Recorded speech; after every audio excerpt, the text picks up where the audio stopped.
समोर आपण बघू शकतो ही ऊसाची शेती, पुढे केळीची झाडं दिसतात आपल्याला छानपैकी समोर आपल्याला दिसतात. आता याच्यामध्ये ही नारळाची झाडं पण दिसतात आपल्याला. केळी किती रे? समोर मस्तपैकी दिसतात आपल्याला गाई, गोमाता, गोबर आहे आणि हे सगळं त्यांचं दिवसभर शेण. हाय गिरवान. अर्चना कसं वाटतंय? छान. तर समोर आता आपण बघू शकतो जांभळाचं झाड, जांभळा आहे. हा, मस्तपैकी लागलेली जांभळं.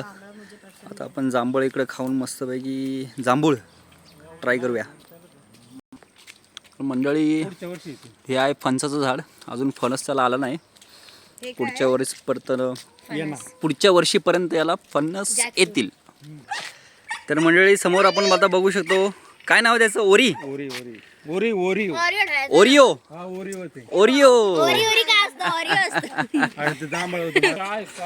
हाय ओरिओ, कसा आहेस तू? ओके.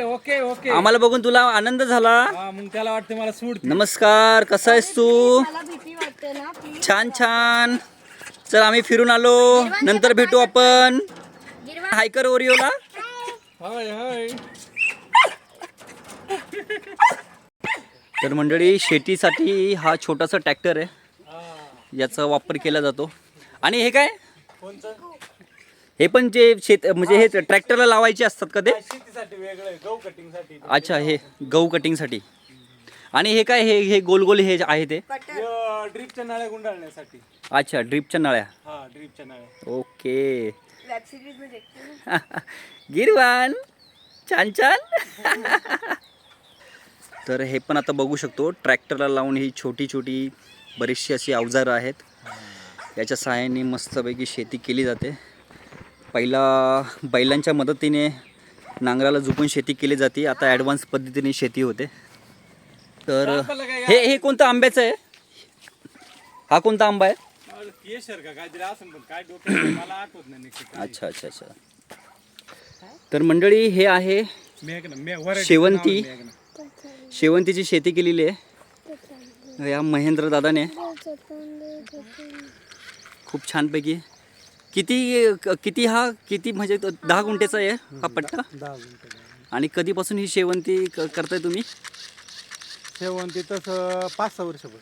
5-6 वर्षापासून. हां, छान. रिकटला घेतलेली परत डबल. अच्छा, ही सोलार पॅनल म्हणजे 2 वर्षापासून 1 वर्ष झाली, दुसरं वर्ष आहे. अच्छा, सोलार छान. दाखव. कुठे? अरे वा, इथे आपण बघू शकतो सोलार पॅनल. त्याच्यावर हे चालते मोटर, बोरची मोटर आहे त्याच्यावर. हां, बोरिंगची मोटर त्याच्यावरती चालते. आता ते जांभूळ खाल्लं त्याच्यामुळे जरा स्लिप ऑफ टंग होते. शब्द जरा फंबल होतात, पण ठीक आहे. जायचं आपल्याला इथून परत. मोटर बिटर आहे तर त्याला. मंडळी इथे शेतीसाठी छोटंसं शेततळ केलेलं आहे. तरी साधारण याच्यात किती लिटर असेल पाणी? तसं नाही सांगते, 25x25 आहे. अच्छा, 25x25 आहे. पण मस्तपैकी शेततळं बांधलेलं आहे. आणि इथं सोलार पॅनल पण लावलेले आहेत, आणि इथून त्याचं पाणी यूज केलं जातं काय नाही शेतीसाठी. त्याच्यात बोरचं पाणी आपण याच्यात. तर मंडळी हे दिसतं असं, पण जवळपास 25 फूट खोल आहे ते. मासे पण सोडले. अच्छा, ह्याच्यात मासे पण आहेत. सोडले. हां. तर महेंद्र दादा हे काय? डिकम्पोजर.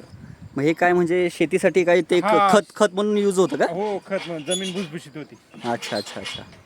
गुळ आणि डिकम्पोजर टाकले त्याच्यामध्ये. अच्छा. मग याच्यात ते पंपमध्ये भरायचं आणि त्याच्याने फवारणी करायची का? फवारणी पण करायची आणि ड्रिप वॉटर पण सोडता येतं याला. अच्छा. ड्रिप वॉटर सोडलं का जमीन भुसभुशीत होती. अच्छा. मी नेहमी याच्यावर शेवंती. अच्छा. लय रासायनिक खताचा उपयोग करायचाच नाही. अरे वा, खूप छान. सेंद्रिय जरा थोडंसं. हां. बरोबर का नाही? बरोबर. नाही, आपल्याला बाकीच्या औषधांचा खर्च कमी होतो. बरोबर. पप्पा का बघ. नमस्कार कर बाबांना. बाबा नमस्कार. पूर्णपणे इथे आंब्याची मस्तपैकी झाडं आहेत. आणि हा मोठा, माझ्यामध्ये हा तोतापुरी दिसतोय. मस्तपैकी मोठी कैरी लागलेली आहे. समोर आपण बघतो हा बदामी आंबा आहे. फेवरेट आम मुझे या मस्तपैकी मोठे मोठे आंबे आहेत. ते एकदम मोठे असतात. आणि मंडळी समोर आपण हे बघतोय जांभूळ. जांभूळ. जांभूळ पिकल्या झाडाखाली ढोल कोणाचा वाजजी असं एक गाणं आहे. कितने सारे बदाम आमे अमर दे. तर महेंद्र दादा आता काढतात ते तर आता हे बघा याच्यातून काढले बघा मस्तपैकी. याच्यातून मस्तपैकी काढली जांभळं. बघा केवढी मोठी मोठी जांभळं आहेत मस्तपैकी छान एकदम. खा तनू. मी नाही. ये देख पूरे बदाम.